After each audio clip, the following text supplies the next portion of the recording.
오늘 하나님께서 우리에게 주시는 말씀은 데살로니가 전서 4장 1절에서 12절까지의 말씀입니다. 데살로니가 전서 4장 1절에서 12절의 말씀입니다. 신약 성경 331쪽입니다. 같이 함께 보겠습니다. 데살로니가 전서 4장 1절부터 12절까지 말씀입니다. 함께 봅니다.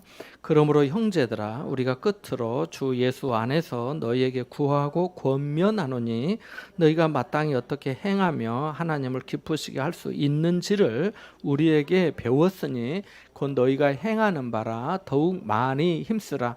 우리가 주 예수로 말미암아 너희에게 무슨 명령으로 준 것을 너희가 아느니라.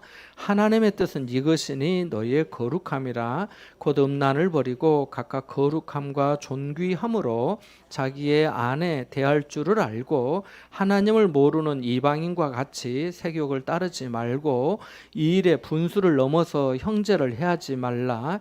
이는 우리가 너희에게 미리 말하고 증언한 것과 같이 이 모든 일에 주께서 신원하여 주심이라. 하나님이 우리를 부르심은 부정하게 하심이 아니요 거룩하게 하심이니 그러므로 저버리는 자는 사람을 저버림이 아니요 너희에게 그의 성령을 주신 하나님을 저버림이니라. 형제의 사랑에 관하여는 너희에게 쓸 것이 없음은 너희들 자신이 하나님의 가르침을 받아 서로 사랑함이라. 너희가 온 마게도냐 모든 형제에 대하여 과연 이것을 행하도다. 형제들아 권하노니 더욱 그렇게 하고 또 너희에게 명한 것 같이 조용히 자기 일을 하고 너희 손으로 일하기를 힘쓰라.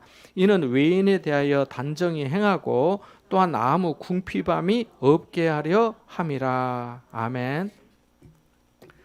금년도 이제 2개월 정도 남았습니다. 세월이 얼마나 빠른지 모릅니다. 12월이 되면 성탄을 또 알리는 캐롤이 울려 퍼질 겁니다. 러시아 시베리아에서 태어나서 핍박을 받으면서 살던 유대인 어빙 벌린이라고 하는 한 사람, 한 소년이 어느 날 추방 명령을 받고 가족과 함께 미국으로 건너가게 되었습니다. 그는 미국으로 건너와서 맨 밑바닥 인생을 살아야만 했습니다. 선창가에서 냄새나는 빈민들과 함께 쓰러지기 일보 직전의 작은 방에서 온 식구가 모여 살 정도로 그의 삶은 매우 고달팠습니다. 하지만 이런 상황에서도 그에게는 결코 포기할 수 없는 꿈이 있었습니다. 그것은 작곡에 대한 열정이었습니다. 모든 사람이 제 주제도 모르고 작곡에 몰두해 있는 그를 비웃었습니다.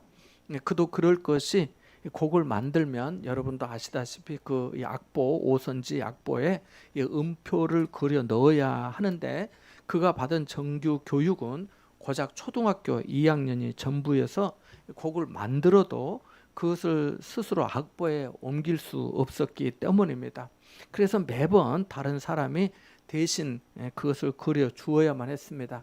그러니까 자기가 생각한 곡 피아노로 친다면은 그거 말고 그 다음 쳐보세요. 그거예요. 그러면 그거를 이제 악보에 옮겨주는 그런 사람이 옆에서 있어야만 했습니다. 그래서 사람들이 그에게 무식하다면서 비난했습니다. 그럼에도 불구하고 그는 자신의 상황이나 처지를 아랑곳하지 않고 이 작곡에 몰두했습니다. 그 시절 그에게 가장 많은 영향을 준 사람이 있었습니다. 그 사람은 자신과 같은 곳에서 이렇게 구걸하면서 생활하는 거지였습니다. 그 거지는 또 앞을 전혀 볼 수 없는 맹인, 시각 장애인으로 건널목을 건널 때면 누군가 도와주어야만 했는데 이 어빙 벌린이 그를 도와주었습니다. 그런데 그 거지가 그게 건널목을 건너고 자기가 손을 붙잡고 그 인도를 할 때마다 이 거지가 콧노래를 흥얼거렸습니다. 어빙 벌린은 그 음을 기억했다가 집으로 돌아와서 한 곡을 완성하여 발표하게 됩니다. 물론 아까 말씀드린 대로 다른 사람을 통해서 음표를 그려서 그거예요. 그거 글로 해주세요. 이렇게 말입니다. 그렇게 해가지고 이제 그 곡을 발표하게 되었는데 그 곡이 바로 유명한 크리스마스 캐롤 화이트 크리스마스입니다. 이 노래를 1940년에 작곡했는데 가수 빈 크로스비가 1941년에 이 노래를 처음으로 크리스마스 날 성탄절에 더 크래프트 뮤직 홀에서 불렀습니다. 이 노래는 이듬해인 1942년에 데카 레코드에서 처음으로 음반으로 만들어졌습니다.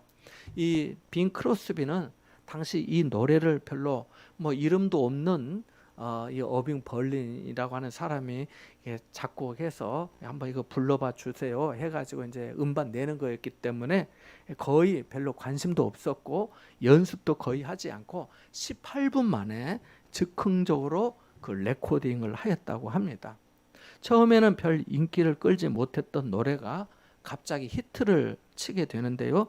당시 일본의 진주만 공습이 있었던 탓에 이 노래에 섞인 감성과 또 고향에 대한 이미지가 2차 세계대전으로 출전한 군인들의 관심을 끌면서였다고 합니다. 이 노래는 전파를 타고 전 세계로 알려지게 되었고 어빙 벌린은 갑자기 세상에 두각을 나타내면서 인기가 치솟게 되었습니다. 그는 이를 계기로 브로드웨이 공연의 음악 작품을 쓰는 작곡가로서 활동하게 되는 행운을 얻게 됩니다. 화이트 크리스마스 곡 음반은 무려 1억 장 이상이 팔려 나갔습니다. 그리고 크리스마스 캐롤로 전 세계에서 가장 많이 부르는 애창곡 중에 한 곡이 되었고 그의 부와 명성이 높아지기 시작했습니다.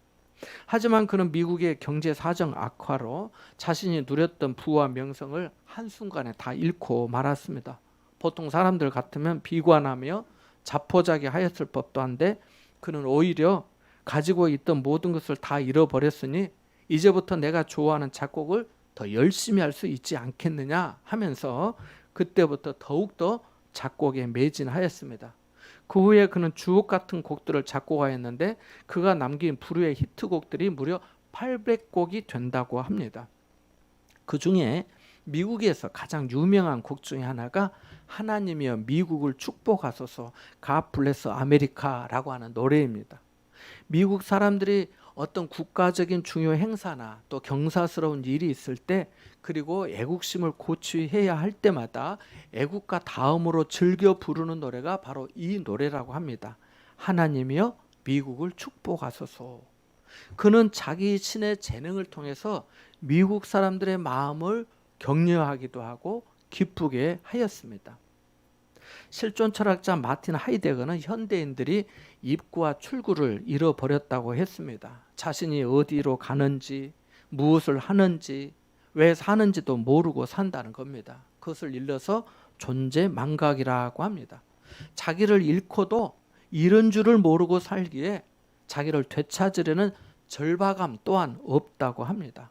먹고 마시고 입는 문제에만 몰두할 따름이라는 거지요. 기독교는 모든 생명이 하나님께로부터 왔다고 고백합니다. 그렇기에 생명을 가진 것들은 다 소중합니다. 그 중에서도 인간은 영적인 존재로서 하나님과 소통하며 살아가는 존재입니다. 그래서 생명은 소명이라 할 수 있습니다. 하나님은 우리를 이 세상에 보내시면서 할 일을 주셨습니다. 그 할 일이 뭔가 하고 꼭 멀리서 찾을 필요는 없습니다. 지금 여기서의 삶에 충실하면 되기 때문입니다. 가까이 있는 이들을 돌보고 북돋워 주고 함께 어울려 아름다운 세상을 만드는 일 말입니다. 어려운 일도 많겠지만 할 일이 있는 한 우리는 살 수 있는 줄 믿습니다. 아주 힘들게 쌍둥이 남매를 낳은 엄마가 있었습니다. 제 여동생도 쌍둥이를 낳아서 너무너무 키울 때 힘들어했는데 이 쌍둥이 남매를 낳은 엄마가 있었습니다. 출산하면서 얼마나 아프고 힘들었는지 조금만 움직여도 견딜 수 없는 고통이 그를 괴롭혔습니다. 그런데 간호사가 이 드레싱, 상처 소독을 끝내고 병실을 나가면서 하는 말이 내일 아침에 아기에게 젖을 먹여야 하니까 수유실로 내려오세요 라고 했습니다. 그 엄마는 다소 당황스러운 어조로 몸이 이래서 내려갈 수 있을지 모르겠어요 라고 대답했습니다. 그러자 간호사가 단호하고도 분명하게 말했습니다. 할 수 있어요. 엄마니까. 기가 막힌 말 아닙니까? 사람은 누군가에게 내가 필요한 존재라는 사실을 자각할 때 가장 큰 능력을 발휘합니다. 여자는 약하지만 어머니는 뭐다죠? 강하다는 말이 그래서 있는 거잖아요. 어떤 사람이 잘 산다는 것을 사이좋게 사는 것이라고 말했습니다. 이 말이 맞다고 생각합니다. 잘 사세요. 사이좋게 사세요. 결혼해서 잘 사세요. 사이좋게 사세요. 화목하게 사세요. 그런 뜻 아니겠어요?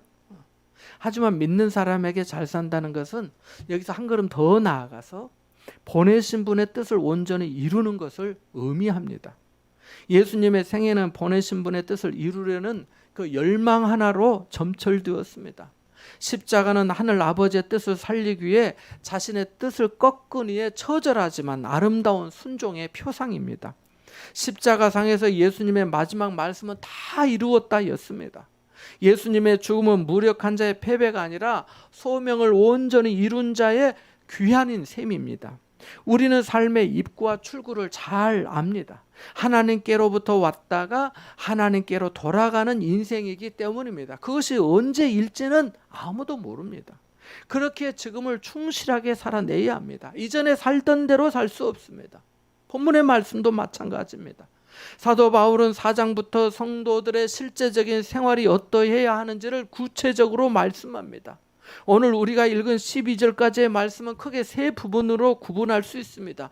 첫째는 1절과 2절로 하나님을 기쁘시게 하는 말씀이고, 둘째는 하나님을 기쁘시게 하라고 하는 말씀이고, 둘째는 3절에서 8절까지 성령 안에서 거룩한 생활에 대한 말씀이고, 또 셋째는 9절에서 12절까지 형제를 사랑하되 특별히 자신의 생활비는 스스로 벌어 살면서 서로 사랑할 것을 말씀하는 내용이거든요. 먼저 1절과 2절의 말씀을 읽어보겠습니다. 같이 봅니다. 시작. 그러므로 형제들아, 우리가 끝으로 예수 안에서 너희에게 구하고 권면하노니 너희가 마땅히 어떻게 행하며 하나님을 기쁘시게 할 수 있는지를 우리에게 배웠노니 곧 너희가 행하는 바라 더욱 많이 힘쓰라. 우리가 주 예수로 말미암아 너희에게 무슨 명령으로 준 것을 너희가 아느니라. 아멘. 우리가 사적으로 무슨 말을 해도 나름의 권위가 있습니다. 그죠? 어린아이의 말은 가볍게 다루어지지만은 어른이나 지도자의 말은 중량감 있게 다가옵니다. 사도 바울도 말도 마찬가지지요. 아시다시피 지금 사도 바울은 데살로니가 성도들에게 부모의 마음으로 2장 8절의 말씀처럼 목숨까지 내어주어도 아깝지 않는 그 사랑하는 마음으로 편지하고 있습니다. 그러니까 허튼 말일 수가 없지요. 바울은 성도들에게 형제들아, 우리가 끝으로 주 예수 안에서 너에게 구원하고 권면하노니 라고 말합니다. 여기 구하고 권면하다고 하는 말은 간청하다, 간절히 원하다 라고 하는 뜻입니다. 이 의미가 2절에서는 더욱 강력한 단어로 나타나는데요, 명령이라는 말입니다. 명령. 이 단어는 법원에서 판사의 명령과 같은 의미입니다. 그러니까 반드시 이행해야 하는 것이지요. 그런데 두 구절에서 공통으로 나오는 또 말씀이 있습니다. 바로 주 예수 안에서, 주 예수로 말미암아라고 하는 말씀입니다. 바울은 지금 자신이 예수 그리스도의 종으로서, 사도로서의 권위를 가지고 성도들에게 간절히 원하면서 명령한 것을 상기시키고 있습니다. 2절에 너희에게 무슨 명령으로 준 것을 너희가 아느니라. 내가 이미 여러분에게 말씀하지 않았습니까? 명령하지 않았습니까? 그렇게 해야 한다고 얘기했지요. 그것을 알고 계시지요? 라고 하는 그런 말씀이기 때문입니다. 우리가 성경을 하찮은 사람이 기록한 것으로 생각하고 대한다면 성경에 권위는 없을 것입니다. 그러나 성경을 하나님의 말씀으로 받기에 권위가 있고 능력이 있는 겁니다. 데살로니가의 성도들이 바울과 디모데의 가르침에 대해서도 사람의 말로 받지 아니하고 하나님의 말씀으로 받았기 때문에 그 말씀이 그들 안에서 역사했던 거잖아요. 계속해서 바울은 성도의 삶의 목적이 하나님을 기쁘시게 하는 생활이어야 함을 말합니다. 1절에 보니까 바울이 간절히 바라고 원하는 바가 마땅히 어떻게 행하며 하나님을 기쁘시게 할 수 있는지를 우리에게 배웠다고 하면서 너희가 행하는 바라 더욱 많이 힘쓰라고 말합니다. 하나님을 기쁘시게 하는 생활은 바울의 윤리적인 토대였습니다. 그래서 문제 많고 시끄러웠던 고린도 교회 성도들에게도 고린도전서 10장 31절에 너희가 먹든지 마시든지 무엇을 하든지 다 하나님의 영광을 위하여 하라고 말하였습니다. 예수님의 생애도 하신 말씀이 뭡니까? 예수님께서 요한복음 8장 29절에 나는 항상 그가 기뻐하시는 일을 행하였고 라고 말씀합니다. 나는 항상 그가 기뻐하시는 일을 행하였다는 그 말씀으로 예수님의 생애가 요약됩니다. 사람으로 이 땅에 오심도 오셔서 병들고 가난하고 소외당하고 무시와 멸시를 받으면서 외롭고 힘겨운 삶을 사는 사람을 만나주시고 그들에게 친히 빛이 되어주시고 길과 소망과 치유가 되어주심도 제자들을 불러서 하나님 나라에 대해 말씀해 주시고 사람을 낚는 업으로 살게 하시고 마지막에는 우리 죄를 대속하시기 위해 자신을 그 험한 십자가에 내어주시기까지 복종하심으로 하나님이 기뻐하시는 일에 온전히 순종하셨습니다. 바울은 예수 그리스도께서 하나님의 기쁨이 되셨음을 알았습니다. 그래서 갈라디아서 1장 9절에 보면은 내가 사람에게 좋게 하랴 하나님께 좋게 하랴 라고 말하였고 데살로니가 전서 2장 4절에도 우리가 이와 같이 말하면 사람을 기쁘게 하려 함이 아니요 오직 우리 마음을 감찰하시는 하나님을 기쁘시게 하려 함이라고 하면서 자신의 결심을 단언하였습니다. 골로새서 1장 10절과 고린도후서 5장 9절 말씀에서도 주님을 기쁘시게 하는 것이 그의 목적이었음을 알 수 있습니다. 그러니까 성도의 삶은 궁극적으로 자신의 만족을 위한 것이 아니고 다른 사람을 기쁘게 하기 위한 것도 아닙니다. 본래는 하나님을 기쁘시게 하기 위한 것입니다. 하나님을 기쁘시게 하기 위해서 이웃을 내 몸과 같이 사랑하는 거죠. 하나님을 기쁘시게 하기 위해서 말씀과 계명을 지키고 순종하는 거 아니겠습니까? 성도가 자신을 기쁘게 하고 자기 만족만을 원하면 이기적인 신앙, 기복적인 신앙으로 치우치게 될 것입니다. 자신의 어떤 가치나 입장과 다른 어떤 메시지나 모습을 보면 마음이 상할 수 있고 시험에 들 수도 있을 겁니다. 또 사람들의 기쁨만을 구한다면 상대방에게 아첨해야 되는 상황이 초래될 수도 있고 진실을 왜곡하게 될 수도 있습니다. 그러나 하나님을 기쁘시게 하려 한다면 그 영혼은 자유하고 하나님 앞에 더욱 아름답게 쓰임받게 될 줄 믿습니다. 하나님을 기쁘시게 하는 게 성도의 삶의 궁극적인 목적이죠. 그래서 우리는 성경의 말씀을 묵상하면서 이 기독교적인 관점을 더욱 개발시켜야 합니다. 데살로니가 성도들이 바울과 디모데에게 어떻게 하나님을 기쁘시게 하는지를 배워서 실천했던 것처럼 우리도 그러해야 합니다. 정말 하나님을 기쁘시게 하는 것을 사모한다면 어느 누구도 그것을 다 이루었다고 말할 수도 없을 것입니다. 왜냐하면 그것은 우리가 주님 앞에 서는 날까지 부단히 힘써야 할 성도의 자세요 태도이기 때문입니다. 그래서 바울이 1절 하반절에 우리에게 배웠으니 곧 너희가 행하는 바라 더욱 많이 힘쓰라고 한 겁니다. 둘째는 성령 안에서의 거룩한 생활입니다. 이것은 성령 안에서 자신을 절제하고 통제하는 것인데 바울은 이것을 거룩함이라고 말합니다. 함께 3절에서 8절까지의 말씀을 읽어보겠습니다. 같이 봅니다. 시작. 하나님의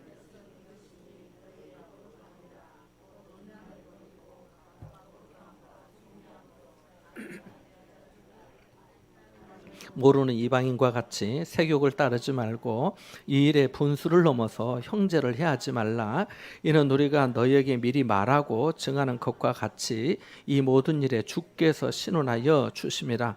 하나님이 우리를 부르심은 부정하게 하심이 아니요 거룩하게 하심이니 그러므로 저버리는 자는 사람을 저버림이 아니요 너희에게 그의 성령을 주신 하나님을 저버림이니라. 아멘.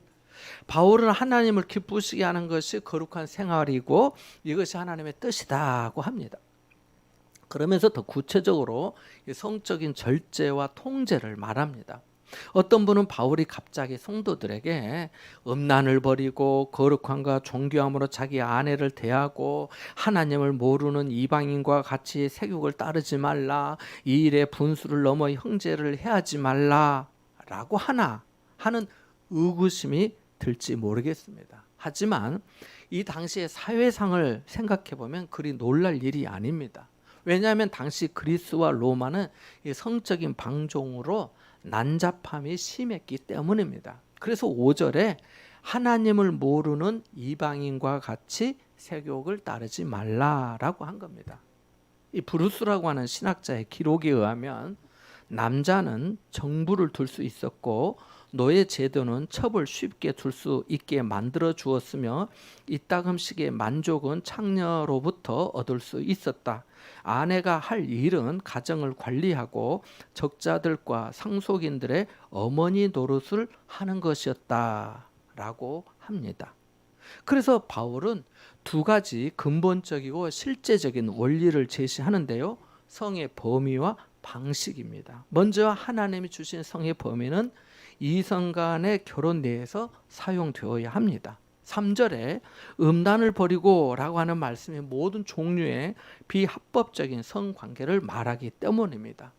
다음으로 성의 사용 방식입니다. 바울은 4절에서 각각 거룩함과 존귀함으로 자기 아내를 대하라고 합니다.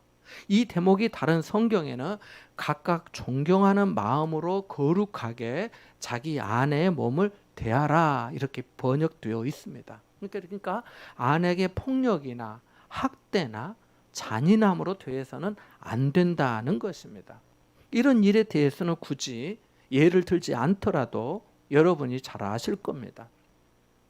바울은 6절에서 이 일에 분수를 넘어 형제를 해하지 말라. 다른 성경에는 형제 자매를 해하지 말라라고까지 되어 있습니다. 상대방을 성적으로 착취하지 말라는 겁니다. 이것은 거룩함과 존귀함으로 대하는 것이 아니고 바울이 미리 말하고 증언한 것처럼 이 모든 일에 주님께서 신원하여 주시기 때문입니다. 이 신원하다고 하는 단어가 다른 성경에는 징벌하신다, 가차없이 처벌하신다라고 되어 있습니다. 주님은 침실에서 일어나는 은밀한 일까지도 보시고 판단하신다는 것입니다. 이렇게 하시는 이유는 하나님이 우리를 부르심이 부정하게 하심이 아니요 거룩하게 하심이고, 이것을 저버리는 자는 사람을 저버림이 아니라 우리에게 성령을 주신 하나님을 저버림이기 때문입니다. 그러니까 3절에서 8절까지 말씀을 정리하면 이렇습니다. 우리를 부르신 하나님의 뜻은 거룩함으로의 부르심입니다. 내가 거룩하니 너희도 거룩하라 하신 말씀 그대로입니다. 그리고 거룩하도록 성령을 우리에게 주셨고 이 거룩함이 하나님을 기쁘시게 하는 것이라는 겁니다. 자, 이제 9절에서 12절까지의 말씀 읽어보겠습니다. 같이 봅니다. 형제의 사랑에 관하여는 너희에게 쓸 것이 없음은 너희들 자신이 하나님의 가르치심을 받아 서로 사랑함이라. 너희가 온 마게도냐 모든 형제에 대하여 과연 이것을 행하도다. 형제들아 권하노니 더욱 그렇게 하고 또 너희에게 명한 것 같이 조용히 자기 일을 하고 너희 손으로 일하기를 힘쓰라. 이는 외인에 대하여 단정히 행하고 또한 아무 궁핍함이 없게 하려 함이라. 아멘. 하려 함이라. 1장 앞부분에서 바울은 이미 데살로니가의 성도들의 그 사랑의 수고를 칭찬하였습니다. 믿음의 역사와 소망의 인내와 사랑의 그 수고를 칭찬했지요. 그리고 그래서 하나님의 사랑하심을 받고 하나님을 향한 그 성도들의 믿음의 소문이 그 각처에 퍼졌다고 하였습니다. 2장 마지막에서는 우리는 너희의 영광이요 기쁨이다고까지 말하였습니다. 그러니까 바울은 성도들 때문에 위로와 격려를 받았습니다. 하나님의 은혜를 받고 힘을 얻었습니다. 데살로니가의 성도들이 피차에 사랑하였기 때문입니다. 사랑한다는 거가 뭐겠습니까? 서로 생각하고 서로를 돌아보고 때로 위로하고 격려하고 또 돕고 살피고, 여기 12절의 말씀처럼 11절에 그 궁핍함이 없도록 돌아보기도 하고 긍휼히 여기고 또 섬기고 하는 그런 모든 거 아니겠습니까? 그래서 9절에 형제 사랑에 관하여는 너희에게 쓸 것이 없다. 너희 자신이 하나님의 가르침을 받아 서로 사랑함이라고 한 것입니다. 이러한 실천을 온 마게도냐 지역의 모든 형제에게 하고 있다면서 더욱 그렇게 하라고 칭찬하며 격려까지 합니다. 다만 일부 성도는 일하지 않고 성도들의 도움만 받았던 것으로 보입니다. 그래서 11절에 또 너희에게 명한 것 같이 조용히 자기 일을 하고 너희 손으로 일하기를 힘쓰라고 한 것입니다. 조용이라고 하는 말이 예전 성경에는 종용하여 이렇게 돼 있었습니다. 종용하여, 조용히 하고. 그러니까 아직 성장하지 못한 일부 성도들은 일은 하지 않고 무의도식에 빠져서 남의 일에 참견하고 일만 만들어 분주하고 교회를 시끄럽게 했던 것 같습니다. 말만 많았던 것입니다. 그래서 조용히 자기 일을 하라고 한 겁니다. 아니, 여기까지만 해도 될 것 같은데 바울은 더욱 강력한 어조로 너희 손으로 일하기를 뭐라고 합니까? 힘쓰라고 명령합니다. 기독교는 일하는 종교입니다. 출애굽기 20장 9절과 10절에 보면 엿새 동안은 힘써 내 모든 일을 행할 것이나 일곱째 날은 내 하나님 여호와의 안식일이니라고 하였기 때문입니다. 엿새 동안은 힘써 내 모든 일을 행할 것이나 일곱째 날은 내 하나님 여호와의 안식일이라 말씀하고 있으니까 이것을 엿새와 일해의 법칙이라고 합니다. 일해 되는 날에 하나님 섬기는 예배를 위하여 엿새 동안 힘써 일하라고 하신 겁니다. 독일 격언에 노동은 기도라고 하였고 영국 격언에는 아무것도 하지 않은 것은 악을 행하는 것이라 하였고 신학자 벵겔이라고 하는 사람은 노동은 천국 맛을 본 사람에게 필요한 교훈이라고 했습니다. 천국 맛을 본 사람들은 재물의 중요성과 필요성을 확실하게 느낍니다. 왜냐하면 그것은 하나님 나라를 확장하는 유용한 수단이 되기 때문입니다. 그 물질로 누군가를 섬기고 또 봉사하고 나누고 하면서 복음을 전할 수 있으니까요. 그래서 조용히 하고 자기 일을 하고 자기 손으로 일하기를 힘써야 합니다. 자기 생활은 자기가 책임져야 합니다. 왜냐하면 이것이 곧 형제를 사랑함이기 때문입니다. 그렇지 않으면 또 어려움이 생기잖아요. 신경이 쓰이고. 건강에 어려움이나 특별한 사정이 있으면 어쩔 수 없지만은 그렇지 않고 일부러 일을 안 한다면 그것은 사랑을 깨는 것이고 그리스도의 몸에 기생하는 존재가 된다고 존 스토트 목사는 말했습니다. 일하기를 힘써야 하는 이유는 자신의 생계와 교회만을 위해서 그런 것이 또 아닙니다. 12절 말씀을 보십시오. 이는 외인에 대하여 단정히 행하고 또한 아무 궁핍함이 없게 하려 함이라고 말합니다. 이 구절이 다른 성경에는 더 쉽고 명확하게 번역이 되어 있는데요. 이렇게 되어 있습니다. 그러면 교회 밖의 사람들에게서도, 교회 밖의 사람들이 누구겠어요? 믿지 않는 분들, 외인들, 세상 사람들을 말하는 거잖아요. 교회 밖의 사람들에게서도 존경을 받게 되고 남에게 신세를 지지 않게 될 것입니다. 이렇게 번역이 되어 있어요. 교회 밖에서도 사람들에게 존경을 받게 되고 남에게 신세를 지지 않게 될 것입니다 하는 거죠. 무슨 말씀인지 이해하시겠지요? 그런데 안타깝게도 이 데살로니가 전서 4장에서 이렇게 말씀했는데 전서 다음에 나오는 게 뭐예요? 데살로니가 후서예요. 데살로니가 후서에 보면 이 내용이 다시 또 언급이 됩니다. 데살로니가의 일부 성도들이 게으름에 빠져서 양식만 축내면서 일만 만들고 계속 교회를 어렵게 했던 겁니다. 남의 신세만 지려고 하는 거 말입니다. 그래서 데살로니가 후서 3장 10절에 보면은 누구든지 일하기 싫어하거든 먹지도 말게 하라고 한 겁니다. 오죽했으면 이렇게 말했겠습니까? 사랑하는 성도 여러분, 하나님을 기쁘시게 하는 생활은 막연히 기도만 하는 것이 아닙니다. 막연히 성경만 보는 것도 아닙니다. 막연히 하늘만 쳐다보는 것도 아니에요. 삶에서 거룩함으로 부르신 하나님의 부름에 온전히 응답하는 것입니다. 말을 어떻게 하는 것이 하나님을 기쁘시게 할까?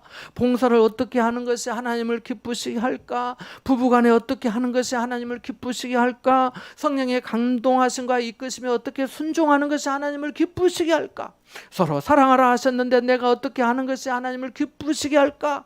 조용히 하고 자기 일을 하고 손으로 일하기를 힘쓰라 하셨는데 어떻게 하는 것이 하나님을 기쁘시게 할까? 믿지 않는 세상 사람들에게도 존경받고 남에게 신세지지 않는 것이 하나님을 기쁘시게 하는 것이라 했는데 어떻게 하면 될까? 더욱 많이 힘쓰고 더욱 그렇게 행하라고 하셨는데 어떻게 하면 현재에 만족하지 않고 더욱더 하나님을 기쁘시게 할 수 있을까를 생각하고 행하는 것입니다. 안 그렇습니까? 자식이 부모를 더욱 기쁘게 할 마음이 있다면 얼마든지 그럴 수 있음을 우리는 잘 알고 있습니다. 하나님 앞에 우리도 마찬가지 아니겠습니까? 사랑하는 성도 여러분, 하나님을 어떻게 하면 기쁘시게 할 수 있을지 이미 성경으로 성령의 감동하심으로 우리에게 하나님이 가르쳐 주셨고 지금 이 순간에도 가르쳐 주고 계십니다. 그것을 저버리지 마십시오. 하나님을 저버리지 마십시오. 하나님을 기쁘시게 하고 하나님의 나라를 확장하는데 더 크게 쓰임받는 복된 삶이 되시기를 바랍니다. 예배 직전에 아롱부 주일학교 끝나고 민우가 노크에서 들어왔어요. 민우 들어와. 근데 내가 지금 바빠서 나하고 얘기는 좀 하기 어려울 것 같아요. 그랬더니 얘기 안 해도 돼요 그러더라고요. 그러면서 하는 말이 성경 동화가 너무 재미있대요. 자기가 중독이 됐대요. 중독이라는 단어를 쓰더라고요. 그래서 집에서 엄마가 이제 그만 보고 자자 했는데 더 보고 싶어서 더 보고 싶은데 중독됐어요. 자기가 그래요. 제가 그거 보고 그 말을 듣고 참 복되도다 감사하다 이런 마음이 들었어요. 여러분 하나님을 기쁘시게 하는데 중독되는 저와 여러분 될 수 있기를 바랍니다. 함께 기도하겠습니다. 말씀을 잠시 묵상합니다.